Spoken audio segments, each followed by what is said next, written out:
কৃতজ্ঞতা ভরা কথা। মহারাজের চোখে আঙুল দিলে মহারাজ পাবেন দেখা।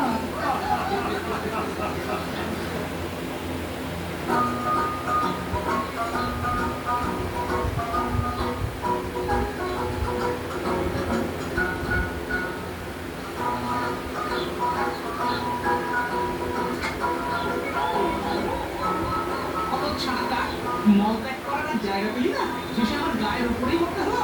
ছি ছি ছি ছি। সকাল সকাল পুরো শরীরটা একেবারে মলময় করে দিল রে। ছি।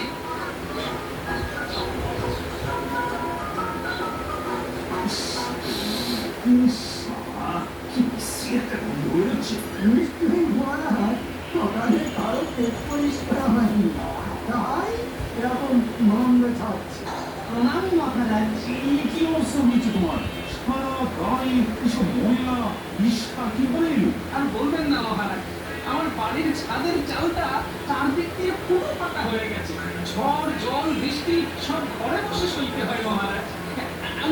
এমনকি কাক চিল সকলেও চালের ওপর মলত্যাগ করলে তা সোজা গায়ে এসে পড়ছে মহারাজ।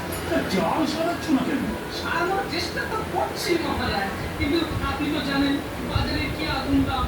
চাল ডাল কিনতেই সব পয়সা শেষ হয়ে যায়। এরপর